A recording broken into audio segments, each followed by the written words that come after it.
Mesmo assentados, nós vamos abrir a palavra de Deus no livro de Atos dos Apóstolos, Atos, capítulo 2, versículos 44 e 45. Depois nós vamos para o capítulo 4 de Atos, Atos 2, 44, 45.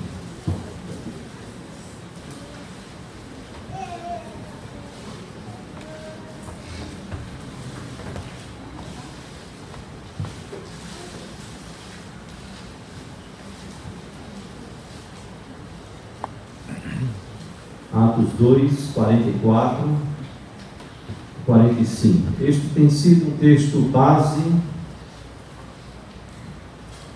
para pensarmos a questão do discipulado.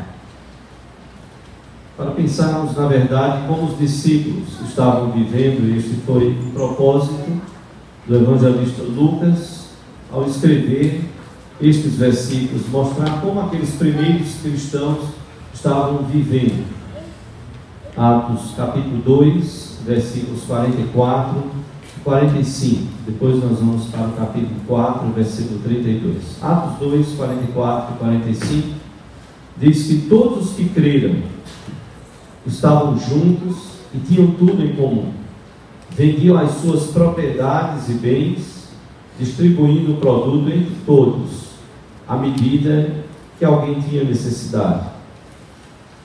Atos 4, a partir do versículo 32, Lucas ainda nos faz um pequeno resumo desta vida dos primeiros discípulos e seguidores de Jesus, e depois nos mostra dois grandes exemplos.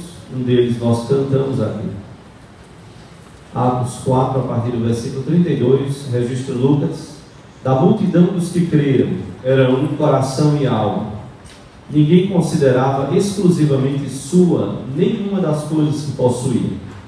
Tudo, porém, lhes era comum.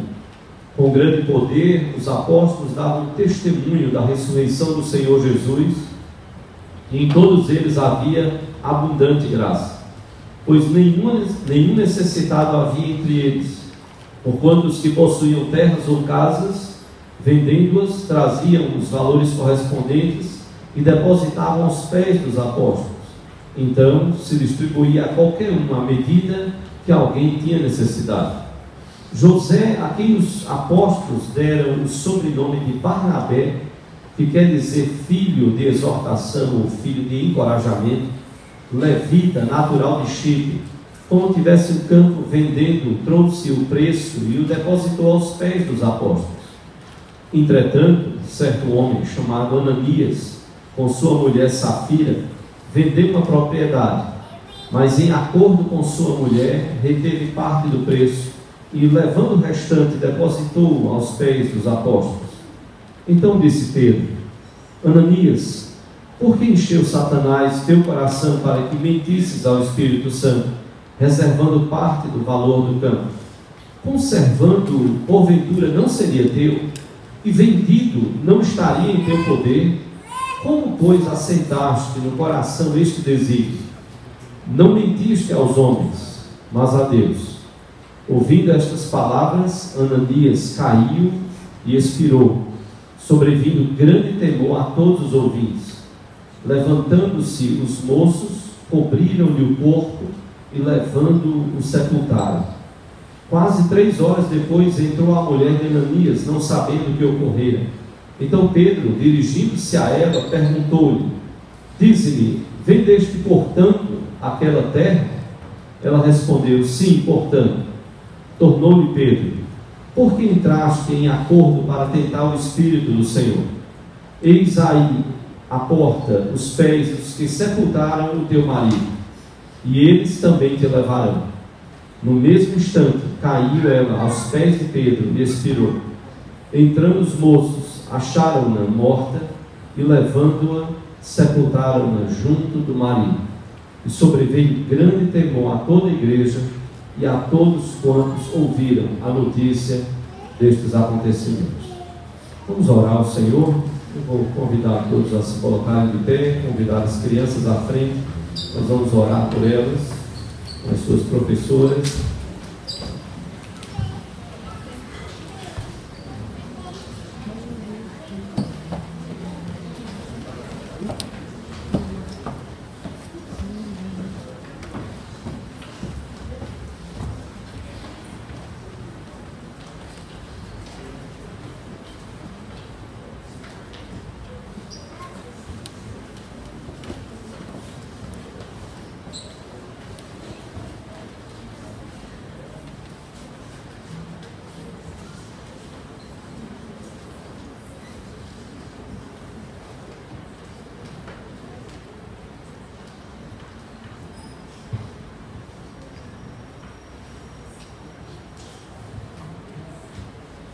Vamos orar, vamos fechar os olhinhos, todo mundo de olhinho fechado, para a gente orar, vamos orar. Deus amado, nós te agradecemos por esta noite tão linda, tão maravilhosa, pela bênção de podermos estar reunidos. Nós te agradecemos pela vida, Senhor, pela oportunidade de adorarmos e louvarmos o teu nome. Neste momento clamamos a tua bênção de forma que fales ao nosso coração. Ó Pai, nós queremos aprender através da ação do teu Espírito Santo, através da tua palavra, dos exemplos deixados, para que nós saibamos viver de acordo com aquilo que tu queres de nós, de acordo com o exemplo daqueles discípulos tão preciosos, daquela igreja tão simples, mas tão exemplar para as nossas vidas. Abençoa os nossos pequeninos, que eles aprendam a lidar com as posses, com os bens, com o dinheiro, com tudo que o Senhor nos concede, para que o teu nome seja glorificado. Que nós, jovens, adolescentes, adultos, possamos também ser exemplo para estes pequeninos, para que o coração deles não seja tomado pelo consumismo, mas para que eles aprendam a adorar a ti, ó Deus, de quem recebemos tudo. Nós te adoramos e te bendizemos no nome de Jesus e para a glória dele. Amém. Podeis assentar-vos.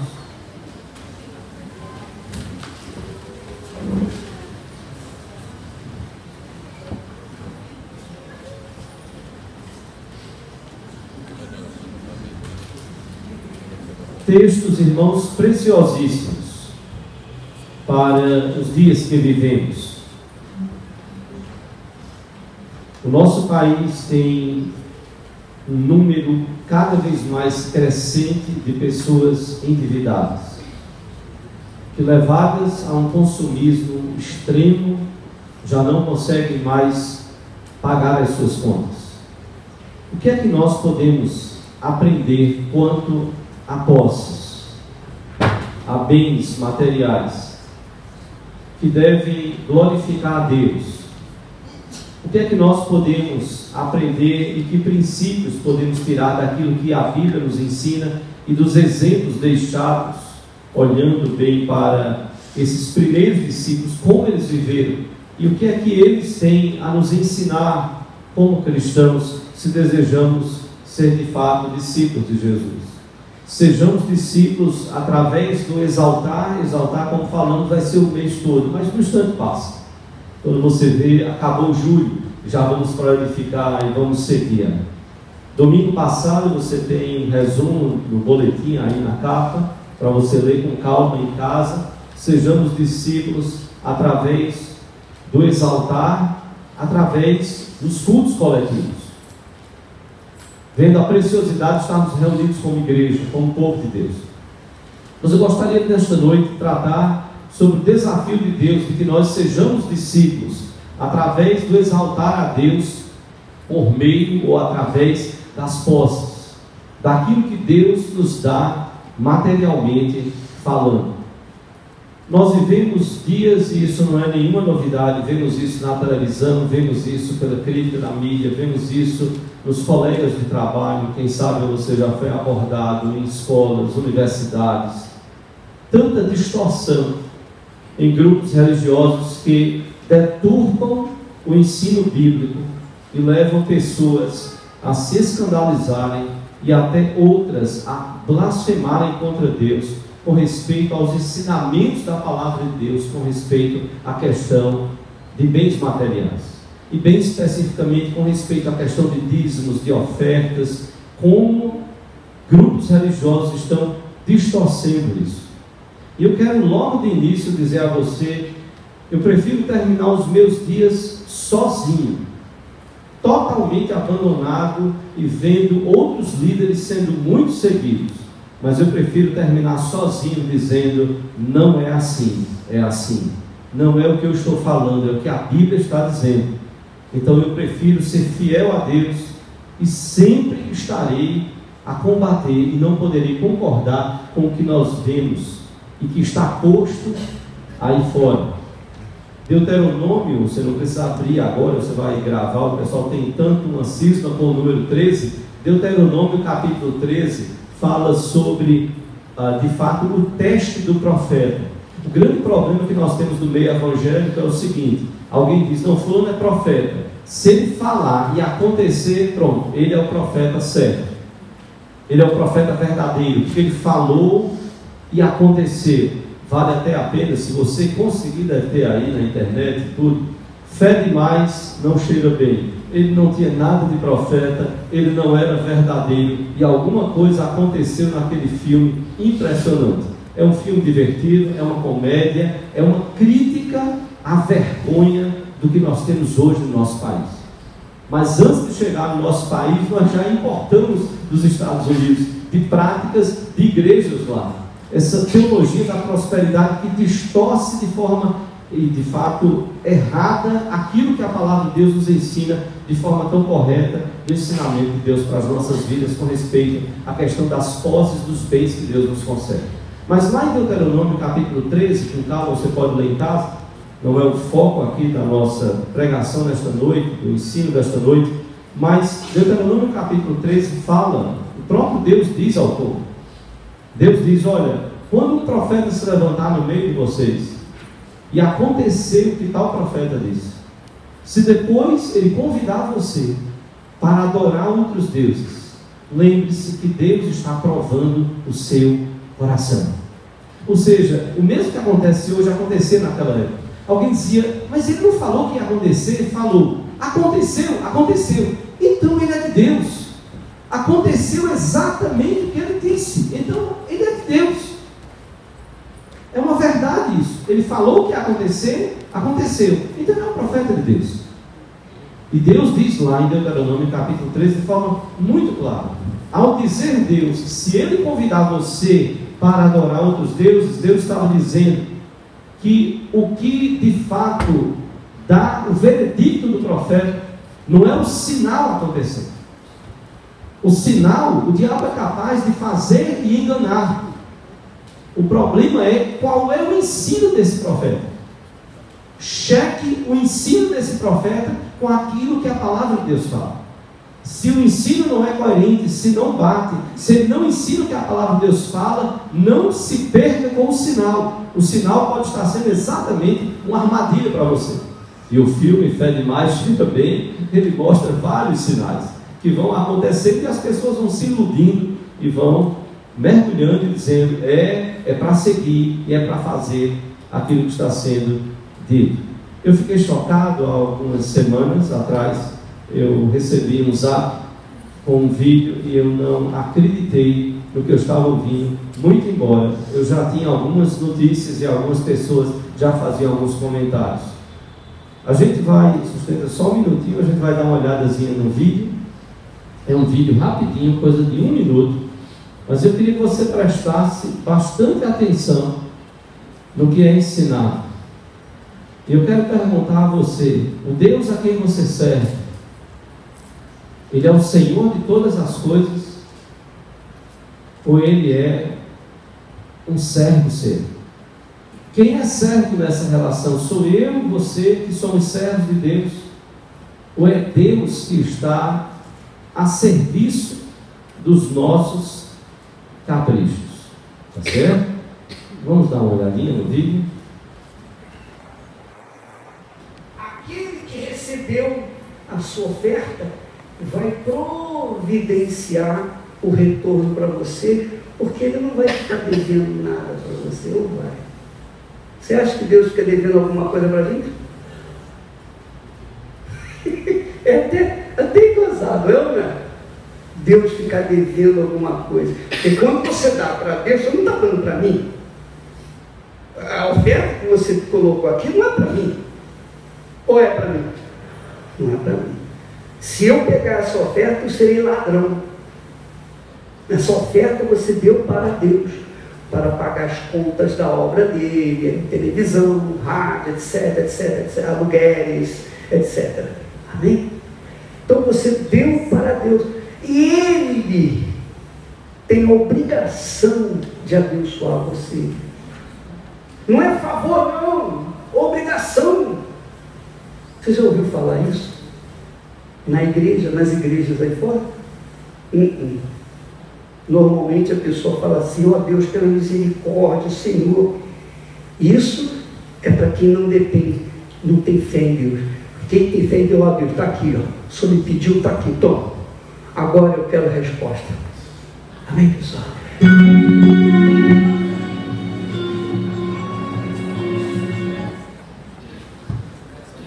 Boris Casoy diria: isto é uma vergonha. Agora, as pessoas que estão ao seu redor,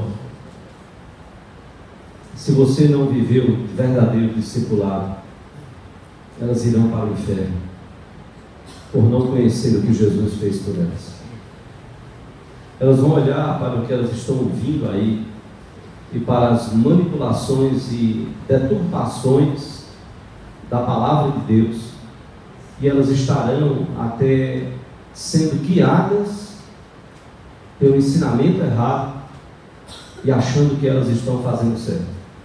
Eu cheguei até a fazer um comentário, conversando com algumas pessoas. Eu disse: olha, cuidado, veja bem como a lógica humana ela é perigosa.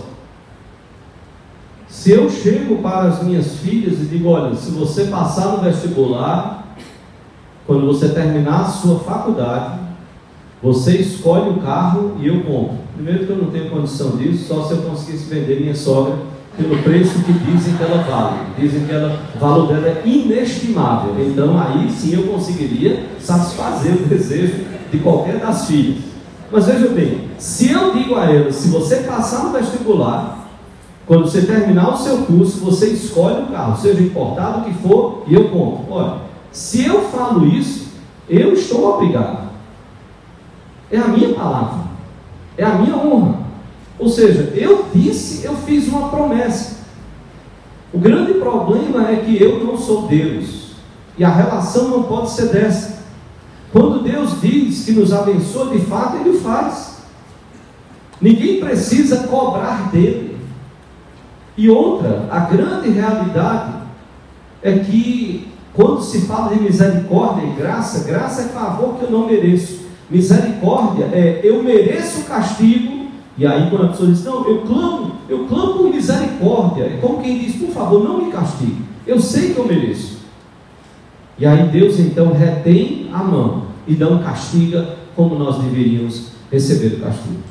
Deus não precisa de ninguém para lembrar Ele de cumprir as suas promessas, até porque seres humanos são levados a jurar pelos céus. Quando ninguém tem mais pelo que jurar, mas olha, eu juro por Deus. Já jurou a alma dele, tudo, pronto. Ele agora faz: eu juro por Deus.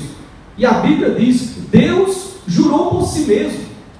Ou seja, ele é tão digno, tão sincero, tão verdadeiro, tão honesto, que ele não precisa de outro ser por quem apelar para jurar, para dar uma segurança de que ele cumprirá o que ele disse. Não, ele prometeu, e até nós temos um louvor que diz: se ele prometeu, ele há de cumprir. Não é falta de dependência. Nós não podemos ter a relação com posses como vimos aqui. Deus está aqui, o Senhor não mandou? Pronto. Agora eu quero resposta. Você quer o quê, rapaz? Eu não admitiria um filho desse falar dessa forma comigo. Jamais. Jamais. Para lembrar que eu tenho alguma dívida com, me lembre com respeito. Ainda penso que sou pai. Como é que eu vou pensar numa relação dessa com Deus? Então, por isso que eu perguntei: quem é Deus na sua vida? Ele é o Senhor da sua vida? Ou Ele é o seu escravo e servo que está para satisfazer os seus caprichos? Mas, por outro lado, irmãos, se isto é uma vergonha, nós precisamos pensar como nós lidamos com as nossas posses. Como é que eu e você nós podemos exaltar a Deus e dessa forma sermos discípulos que exaltam a Deus através das nossas posses? Que atitudes, o que fazer? Primeiro, me permita sugerir, baseado no que a Bíblia nos ensina: adore. A primeira atitude que nós precisamos ter é adorar. É a primeira ação. Quando nós entregamos os nossos dízimos e ofertas, não é nessa base de relação, não é de cobrança, não é de colocar Deus no canto da parede. Eu estou adorando a Deus. Barnabé faz isso. O ato é um ato livre aqui de entrega, porque Barnabé reconhece que Deus é Senhor e não servo. Barnabé reconhece que nós somos mordomos, nós recebemos de Deus, nós somos mordomos.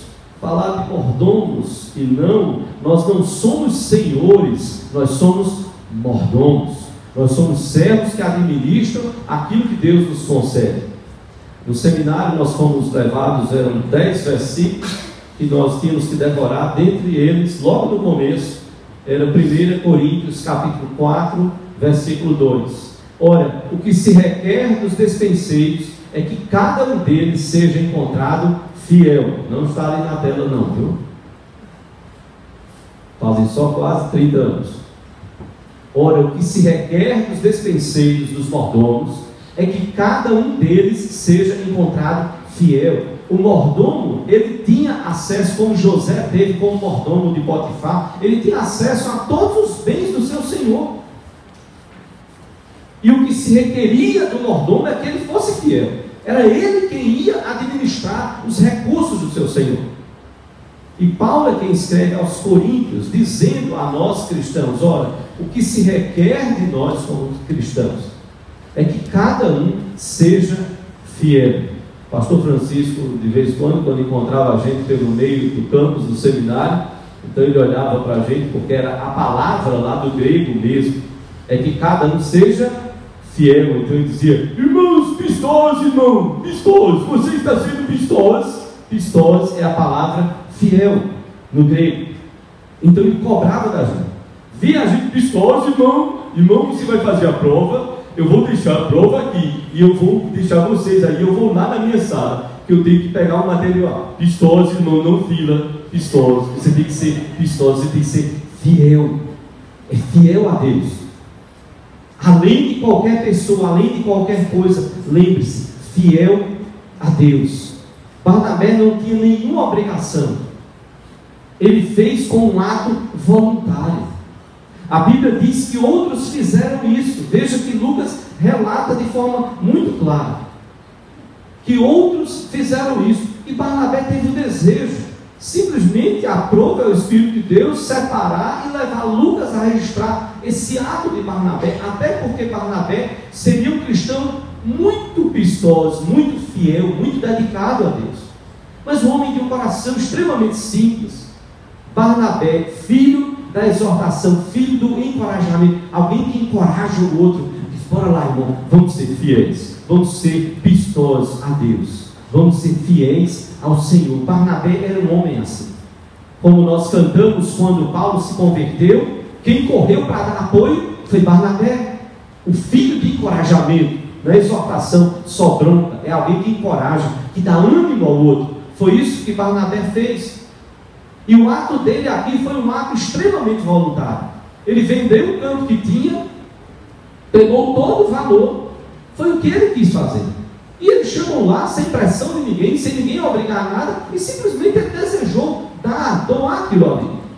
Ele depositou aos pés dos apóstolos. É uma referência à reunião da igreja, dos cristãos daquele século, daquele primeiro século. O que nos ensina com esse ato de depositar aos pés dos apóstolos é que não cabe a mim e a você administrar dízimos. A gente aprende também com esse exemplo de Barnabé. E olha que ele pegou o todo. Ele poderia até administrar as outras questões que não fossem relacionadas ao dízimo pelo que a Bíblia ensina. Não cabe a mim e a você sair pulverizando esses dízimos. Não, a Bíblia é muito clara.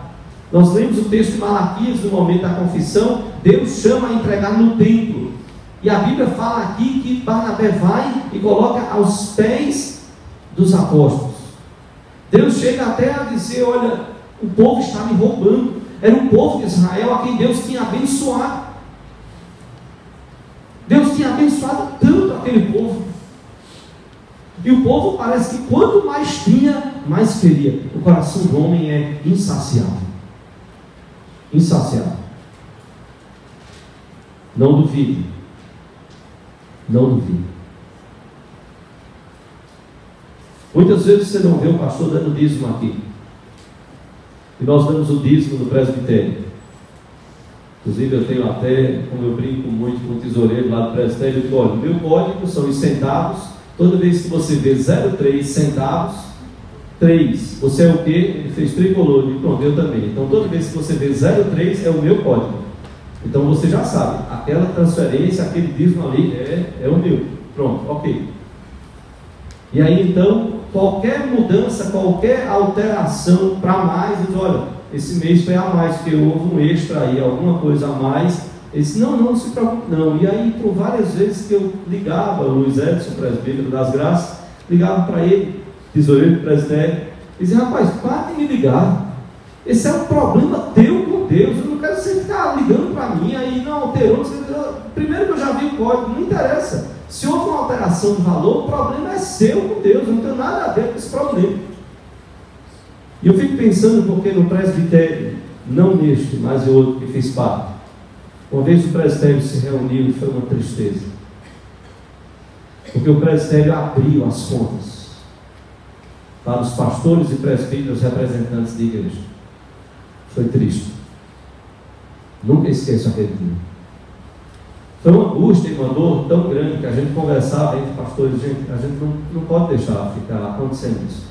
Olha fulano já está há meses sem dar o dízimo. Por quê? O presbitério tem que fazer alguma coisa, tem que sentar junto, tem que chegar junto. Como é que ele é o pastor? Como é que ele está administrando as finanças dele? O que é que esses pastores estão ensinando aos seus filhos? Qual é o exemplo que eles têm? Se essa lista fosse aberta perante cada igreja, como cada um ficaria? Mas é porque nós precisamos ter a consciência de que nós temos que ser fiéis a Deus. E o primeiro ato é: adore. O primeiro ato, o primeiro verbo é adorar, é entregar com um ato de culto. Nós estamos adorando a Deus, estamos adorando ao Senhor. Diferentemente do que Lucas registra aqui, Ananias e Safira, se há o exemplo de Barnabé, que foi um ato tão voluntário, indo tão além, entregando o tudo ali daquele campo que ele vendeu, voluntariamente, nós já vemos Lucas registrando no capítulo 5 de Atos. Entretanto, como que diz, mas, olha, teve outro que fez diferente. Certo homem chamado Ananias, com sua mulher Safira, vendeu uma propriedade, mas em acordo com sua mulher, reteve parte do preço, levando o restante, depositou aos pés dos apóstolos.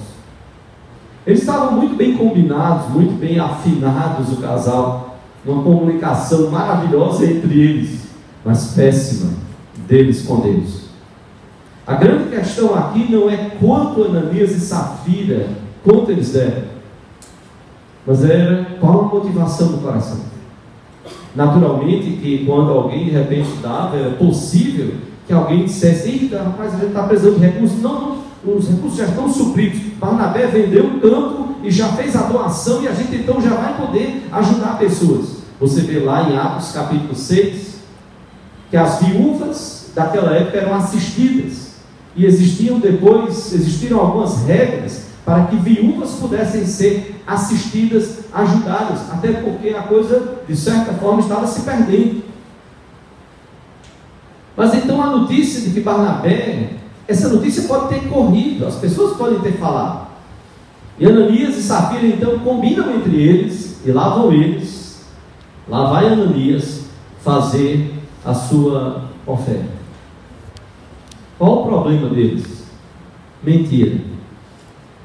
O grande problema é que, como diz a Bíblia, e como deixa bem claro, eles retiveram parte do preço e entregaram a outra parte como se fosse o valor total. O problema não era, repito, a quantidade. O problema era a motivação e a forma. Eles entregaram como se fosse, pensando que estariam enganando, e como até poderiam enganar a qualquer daqueles apóstolos e cristãos. A mentira, a conivência. E a mentira, diz Pedro, não mentistes aos homens, mentistes a Deus, ao Espírito de Deus mentistes a Deus. Pedro exorta o coração de Ananias. Como é que você foi chegar a esse ponto, Ananias? Como é que você permitiu que Satanás enchesse o seu coração? Se você retivesse o valor, ele não seria seu. Tendo vendido a propriedade, não estava em suas mãos. Como é que você faz isso?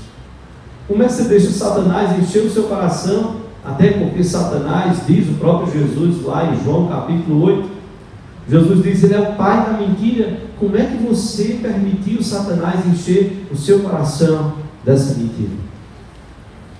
Eles queriam status, mas encontraram a morte. A mulher chega 3 horas depois. Pedro ainda como que dá uma chance, checa e diz, olha, vocês venderam por tanto, pelo valor que Ananias havia trazido, vocês venderam por tanto. Era a hora dela dizer, Pedro, não. Pedro, você não imagina, olha, essas 3 horas foram as piores da minha vida. Eu combinei com Ananias, nós erramos. Onde é que está Ananias, afinal de contas? Inclusive, eu preciso falar com ele. A gente tem que pedir perdão a Deus. A gente errou, Pedro.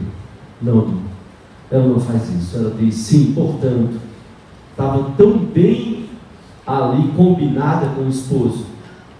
E ambos perdem a vida. Ambos perdem a vida.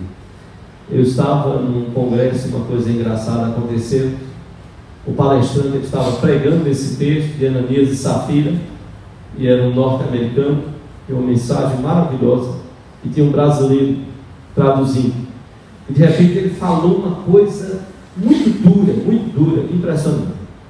Quem entendia o inglês ali naquela época percebeu a dureza, e o semblante estava na cara, porque mesmo que você não entendesse, o semblante dele era um semblante extremamente fechado e duro. E quando o brasileiro traduziu, o auditório todo caiu na risada. E o americano ficou chocado. Ele olhou para o brasileiro em inglês e perguntou, o que aconteceu? Como que disse? Eu falei um negócio assim, sério, por que está todo mundo rindo? O brasileiro na hora se tocou e disse, desculpa, peraí, eu tenho que esclarecer aqui para o auditório, eu já vou lhe explicar. E ele disse, irmão, desculpe, eu correndo, realmente ele traduziu, Ananias e Safira, e aí ele gritou, Ananias e safado. E o auditório caiu na risada. Ele olhou para o americano e disse, desculpe, eu não tenho que traduzir, Ananias e Safira. Ela foi safada? Foi. Ele foi safado? Foi. Bom Deus. Mas o nome dela não é Safada, é Safira. E aí o americano pôde entender por que é que brasileiros estavam rindo de uma coisa tão séria que ele estava falando. Adoro. É um ato de culto. Observe, se você olhar no boletim, no verso da capa do boletim que você tem aí, você vai encontrar o que nós sempre temos no primeiro domingo de cada mês, à noite. Sempre nós colocamos isso, uma oração do ofertante e uma palavra ao nosso visitante sobre o ofertório. Nós não estamos aqui para barganhar, nós não estamos aqui para tirar nada de ninguém, nada disso. Porque a nossa oração deveria ser, Senhor, recebe esta oferta. Não é esmola, pois não és mendigo. Não é contribuição, porque não precisas dela. Não é o resto do que sobra que te ofereço. Esta importância representa, Senhor, meu reconhecimento, pois se tenho, é porque tu me deste. Se eu dou o dízimo, eu reconheço que Deus me deu. se eu oferto, eu reconheço que o que eu estou dando é fruto do que eu recebi de Deus.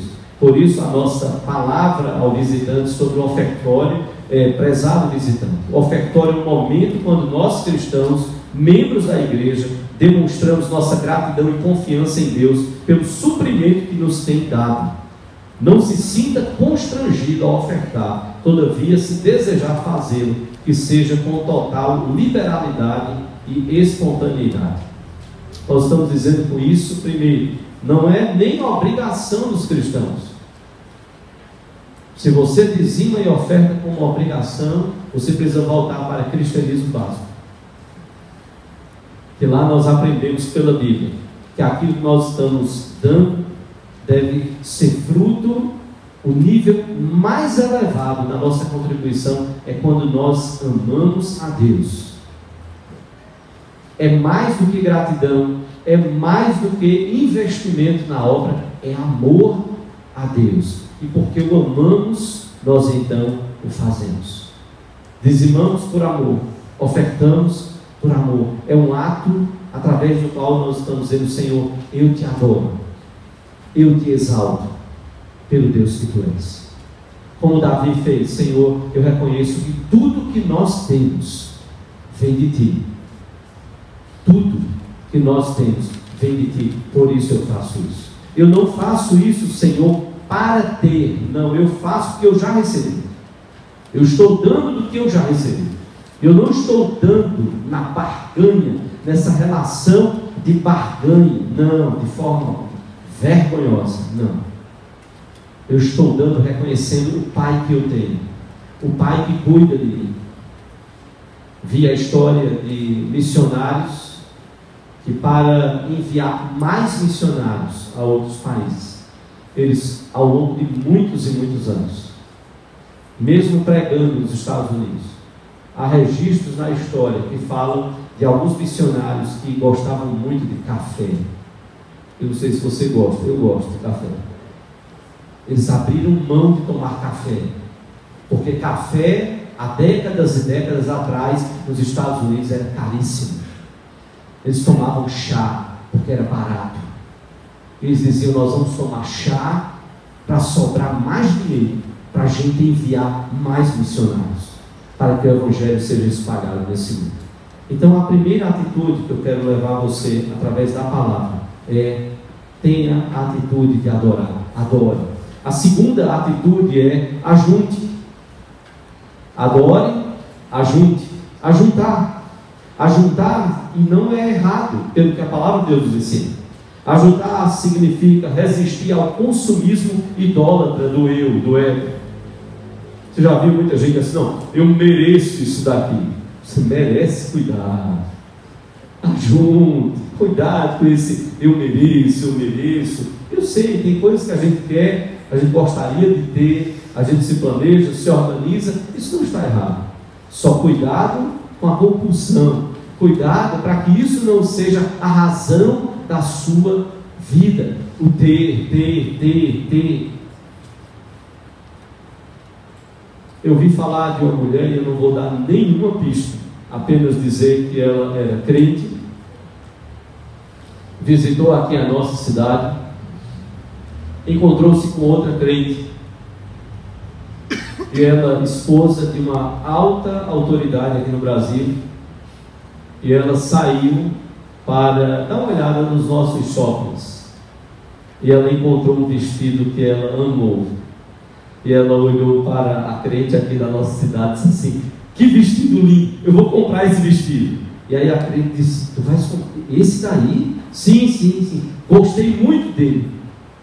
E como havia uma amizade muito grande entre as duas, então a nossa pernambucana olhou para ela e disse: olha, não me leva a mal não, mas veja só, em nome da nossa amizade, esse vestido não cabe em você. Ele é muito bonito, mas ele não cabe. E outra, você está vendo o preço dele? Você está vendo? Depois dessa ajuda aí, viu? Você está vendo o preço dele?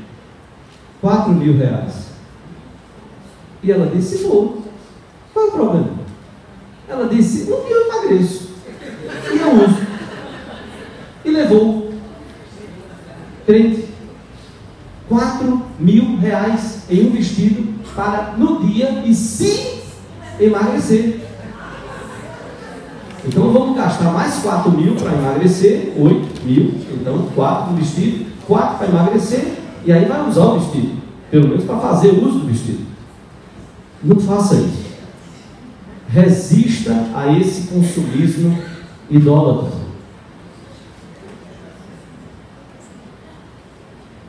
O comércio está fazendo de tudo para você consumir. Cuidado.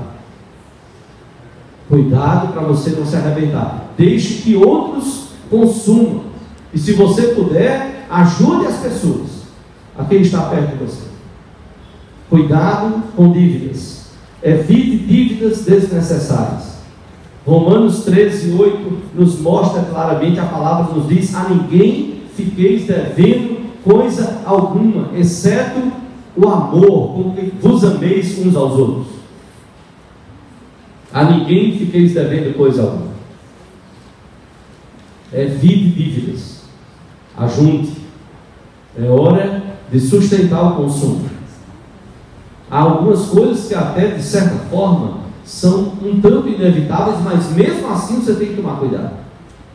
É um financiamento de uma casa, é um financiamento de um carro. Você tem que analisar tudo isso.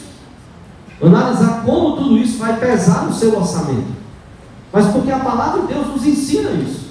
A ninguém fiqueis devendo coisa alguma, e muito pelo contrário. Ela vai nos ensinar como a formiga guarda durante o verão, porque ela sabe que vem o inverno, ela sabe que vem um momento difícil.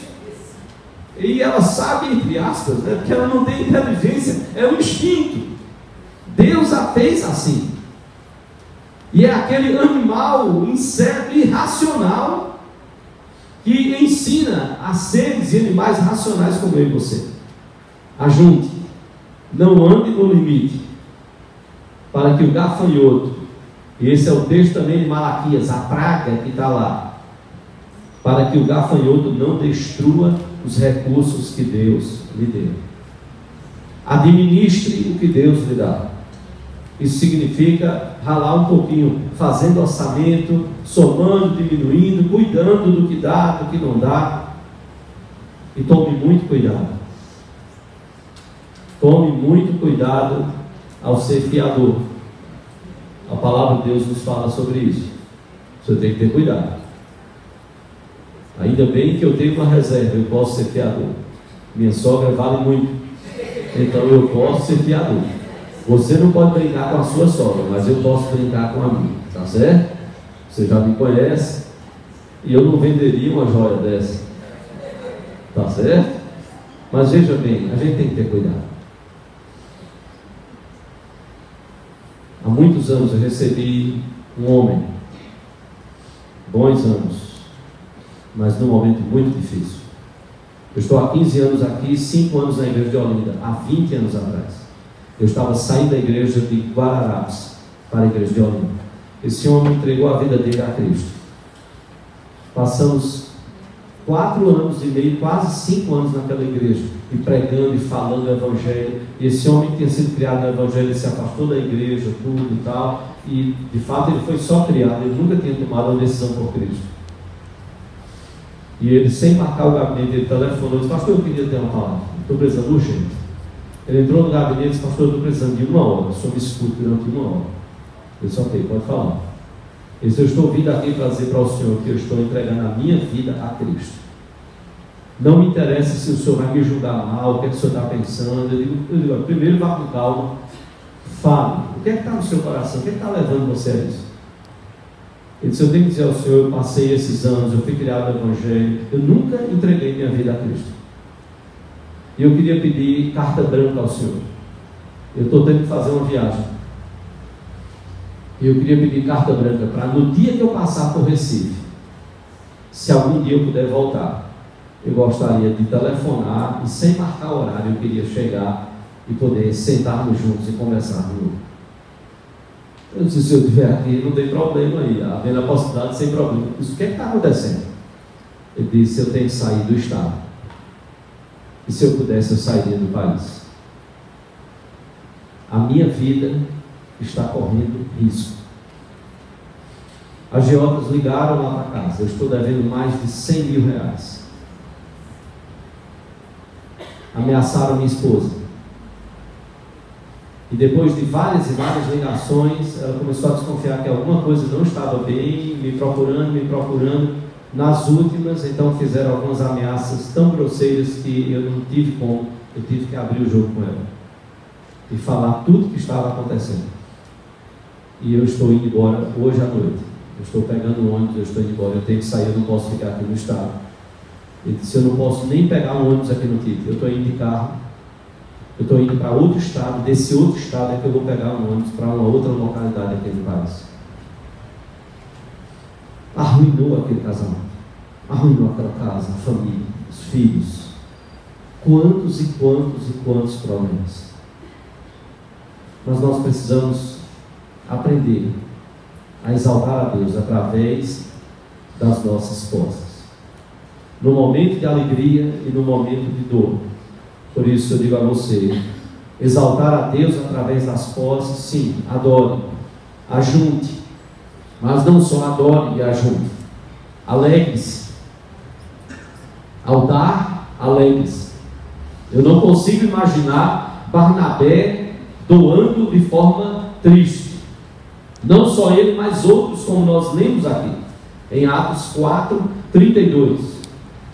Quando a Bíblia diz que nenhum necessitado havia, porquanto os que possuíam terras ou casas, vendendo-as, traziam os valores correspondentes e depositavam aos pés dos apóstolos. Não era só Barnabé. Não foi só ele foi citado, mas vários outros fizeram isso. E fizeram isso com alegria, fizeram isso de forma muito voluntária. Não precisava nenhuma barganha, nenhuma pressão. Havia voluntariedade no ato que estavam fazendo. Eles viam a necessidade na própria comunidade e eles fizeram isso com alegria. Não havia nenhuma lei que os obrigasse a isso, a este ato. E Lucas registra que eles tomavam as suas refeições com alegria e singeleza de coração, com simplicidade, com sinceridade de coração. E Hebreus capítulo 13, versículo 5, vai exatamente nos encorajar a uma vida de alegria, que doa, que oferta, que dizima, e faz isso com alegria. Mas nós só podemos fazer isso quando aprendemos aquilo que a palavra de Deus nos fala. O maior bem que temos, a maior herança, a maior riqueza, não se engane, é o Senhor Deus nas nossas vidas. Não há outra herança maior do que esta. O escritor aos Hebreus, no capítulo 13, versículo 5, ele vai nos encorajar, dizendo, Hebreus 13, 5: seja a vossa vida sem avareza, contentai-vos com as coisas que tendes, porque Ele, Deus, o Senhor, tem dito: de maneira alguma te deixarei, nunca, jamais te abandonarei. Nas provas e nas dificuldades, se você abrir em casa com calma para ler 2 Coríntios capítulo 11, Paulo vai fazer um relato enorme de dificuldades pelas quais possivelmente eu e você nunca passamos. Eu não sei se você já passou fome de vários dias. Paulo passou, e era um servo de Deus, e passou quando estava sendo fiel a Deus e pregando a palavra de Deus.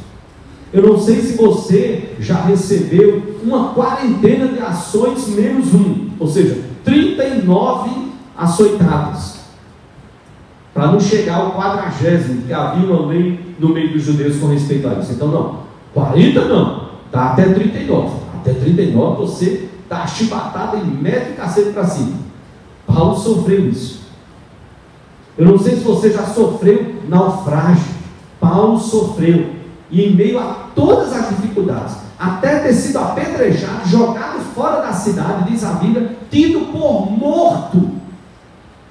Ele foi jogado fora da cidade, apedrejado. As pessoas acharam, os que fizeram isso, acharam que ele estava morto, jogaram o corpo dele fora da cidade. E Deus preservou a vida dele. É esse mesmo Paulo que vai escrever aos Filipenses: alegrai-vos no Senhor. Ele estava escrevendo da prisão. Alegrai-vos no Senhor. Outra vez digo, alegrai-vos. Já parou para pensar? Quanta privação, quanta dor, quanto sofrimento. Mas Paulo não largava o Senhor. E era da prisão que ele dizia aos que estavam livres: alegrem-se no Senhor, continuem servindo ao Senhor, não deixe o Senhor. Ele é a nossa herança. Então a gente se alegra com aquilo que Deus nos dá, usa aquilo que Deus nos dá, abençoa a nossa vida, abençoa a nossa família, ajuda vizinhos, ajuda parentes, ajuda irmãos em Cristo, abençoa outras pessoas e se alegra no Senhor. E nos contentamos com aquilo que Deus nos dá e reconhecemos: Senhor, muito obrigado. Muito obrigado por todas essas bênçãos, por tudo que o Senhor nos dá. Tudo. Eu li um livro que gerou até, não uma briga, confusão, mas de vez em quando eu via que não casava muito bem essa sigla. CVS. Não é? Olha, já me olhou meio atravessado, que ela lembrou rapidinho. São coisas que marcam. Então, eles, vamos fazer isso. Eu disse, opa, peraí, CVS. Era um livro tratando sobre discipulado, David Cornfield. Cara fantástico. E testemunho de vida tremendo. Uma filha muito doente, muita luta, mas um homem de Deus que abençoou muitos pastores aqui no nosso país. Uma menina que ia morrer, os médicos disseram: olha, infelizmente, desculpa, eu não tenho outra coisa a dizer, ela não vai conseguir passar nenhuma. As complicações são tremendas, tremendas. Foi matéria de uma revista Cristianismo Hoje, fantástico, mostrando tudo que Deus fez na vida dessa menina. Essa menina estava alguns anos atrás, com 21 anos, Deus preservou essa menina, com muitas sequelas, muitos problemas, e os pais ali adorando a Deus pela filha que Deus preservou, mesmo com as sequelas e problemas. O livro CVS, a sigla era Crescendo na Vida Simples. Crescendo na Vida Simples. Você já viu mulher quando ela abre o guarda-roupa? Aí ela fica lá olhando o guarda-roupa. Aí você, homem, vai tomar banho, ela está olhando o guarda-roupa. Aí volta, aí você vai ajudar. Ela está ocupada com alguma coisa muito séria. Eu vou passar o café. Passou o café. Filha, vamos lá? Só um minutinho. Só na minha casa, só acontece, lá são 3. Quando a sogra está 4, vai diminuir aí. Mas aí veja bem, aí eu brincava e dizia: olha, se só tivesse 2 era mais fácil, não era? Ou no máximo 4 combinações de vestido. Porque no domingo era um, no outro, acabou. É uma roupa para cada domingo. Passou disso, complica. Porque aí você começa a ocupar muito guarda-roupa, já quer usar o lado do marido, nunca brigou com isso. Mas veja, como nós precisamos aprender a nos alegrar com coisas pequenas. Para ser feliz, você não precisa estar no melhor restaurante da cidade. Para ser feliz, você pode estar numa roda de amigos, de irmãos em Cristo, de parentes, e dividir um bolo da casa do bolo, R$10, e um café passado, e você não gasta mais de R$20 em tudo isso. Olha lá, estou exagerando muito. E você brincar, conversar, ok, mas eu não estou dizendo com isso que você não possa ir a um restaurante fino, algum. Não, isso não, a questão não é essa. A questão não é essa. Jesus andou com pessoas, inclusive ricas, ele esteve em banquetes. A questão não é essa. A questão é onde está o meu seu coração. Quando você é fiel a Deus, não tem problema, Deus lhe abençoa, Deus lhe dá, e você reconhece isso, exalta a Deus, abençoa a sua vida, abençoa a sua família, abençoa quem está ao seu redor, abençoa pessoas carentes e por aí vai. A sua alegria está no Senhor. Então você exalta a Deus através das posses, sim. Adore, ajude, alegre-se, alegrando-se no Senhor. Mas por último, eu quero dizer que eu e você, nós precisamos exaltar a Deus através das posses, e para isso eu digo ao meu coração e ao seu: não apenas adore, não apenas ajude, não apenas alegre-se, mas também abençoe. Abençoe. A Bíblia diz lá em Atos 2:45, se você voltar aí as páginas, Atos 2:45, Lucas registra e diz: vendiam as suas propriedades e bens, distribuindo o produto entre todos, à medida que alguém tinha necessidade. Isso é abençoado. Atos 4, 35, Lucas diz lá: e depositavam aos pés dos apóstolos, então se distribuía a qualquer um, à medida que alguém tinha necessidade. Lucas registra através de Atos, que as doações supriam necessidades de pessoas da igreja menos abastadas. Por isso é que não havia necessitados. Alguns problemas aconteceram depois, algumas pessoas se aproveitaram disso, mas isso daí Deus foi orientando e a igreja foi também, pela palavra, sendo orientada o que fazer. Tinha até cristão que não queria nem mais trabalhar. Olha, se a igreja está sustentando, por que eu vou trabalhar? Não, então eu vou cruzar os braços e Deus vai lá falar.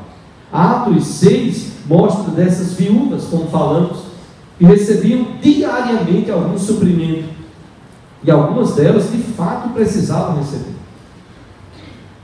Chegaram a uma idade que elas não tinham mais como trabalhar, algumas até desamparadas pelos filhos, abandonadas, largadas, e algumas que nem mais tinham nenhum parente. E a igreja então abençoou aquelas vidas. Paulo escreve lá em Gálatas 2:10 que Pedro foi para os judeus pregar o evangelho, Paulo aos gentios. Mas Paulo registra lá que Pedro e os apóstolos disseram a Paulo no começo do ministério: não se esqueça dos pobres. Está registrado lá em Gálatas capítulo 2, versículo 10, recomendando-nos que não nos esquecêssemos dos mais pobres. Isso é cuidado e amor.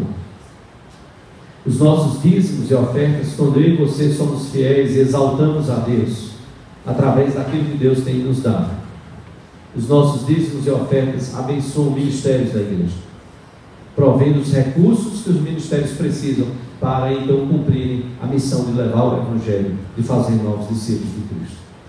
Os nossos dízimos e ofertas, quando nós somos fiéis, abençoa jovens, crianças, adolescentes, adultos da nossa congregação da Ilha de Janeiro. Nós não vivemos anunciando isso, você sabe disso.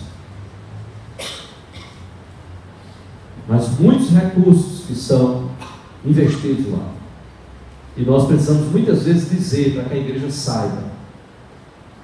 A igreja investiu aproximadamente 15 a quase 18 mil reais no imóvel que não era da igreja.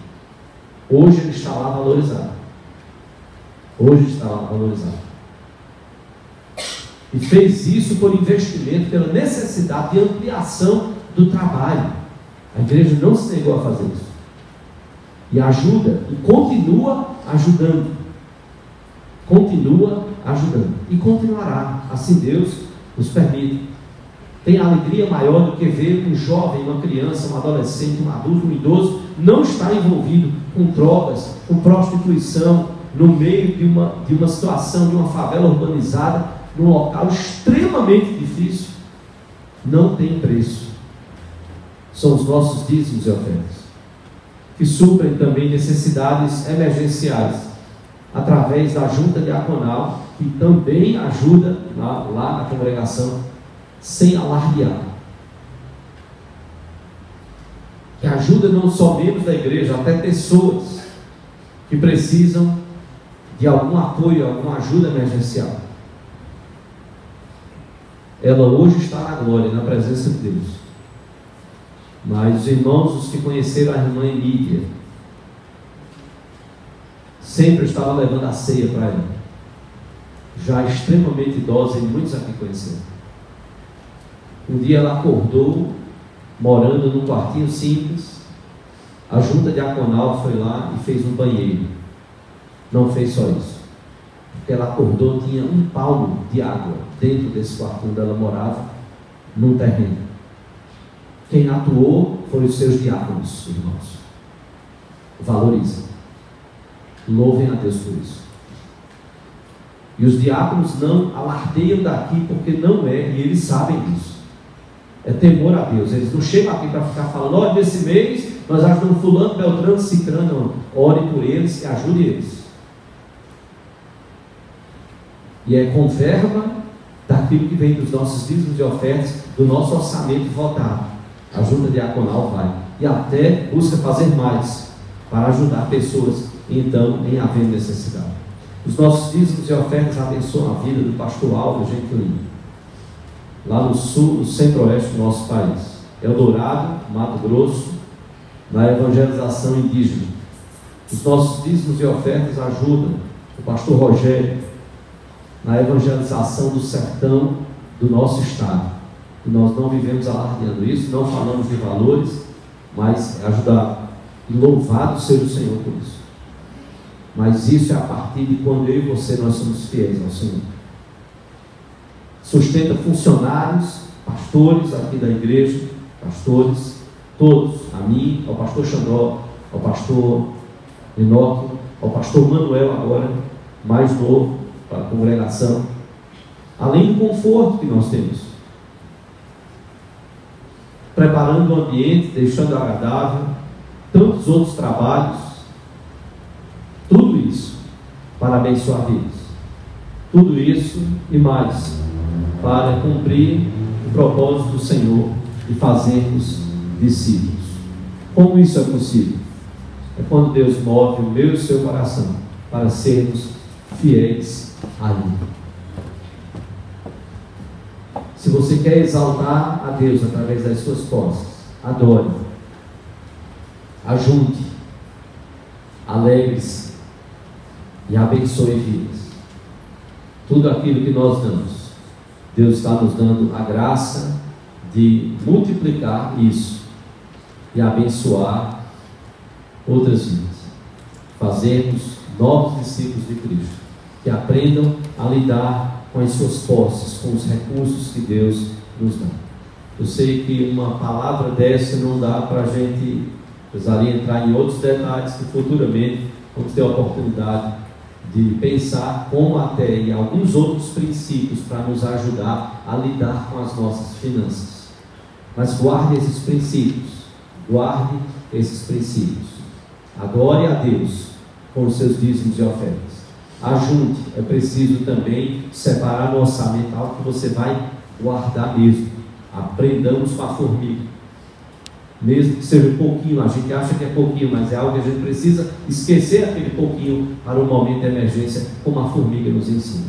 Então adore, ajunte, alegre-se e abençoe. Que Deus faça com que sejamos discípulos que exaltam a Ele através das posses que Ele mesmo nos concede. Deus abençoe.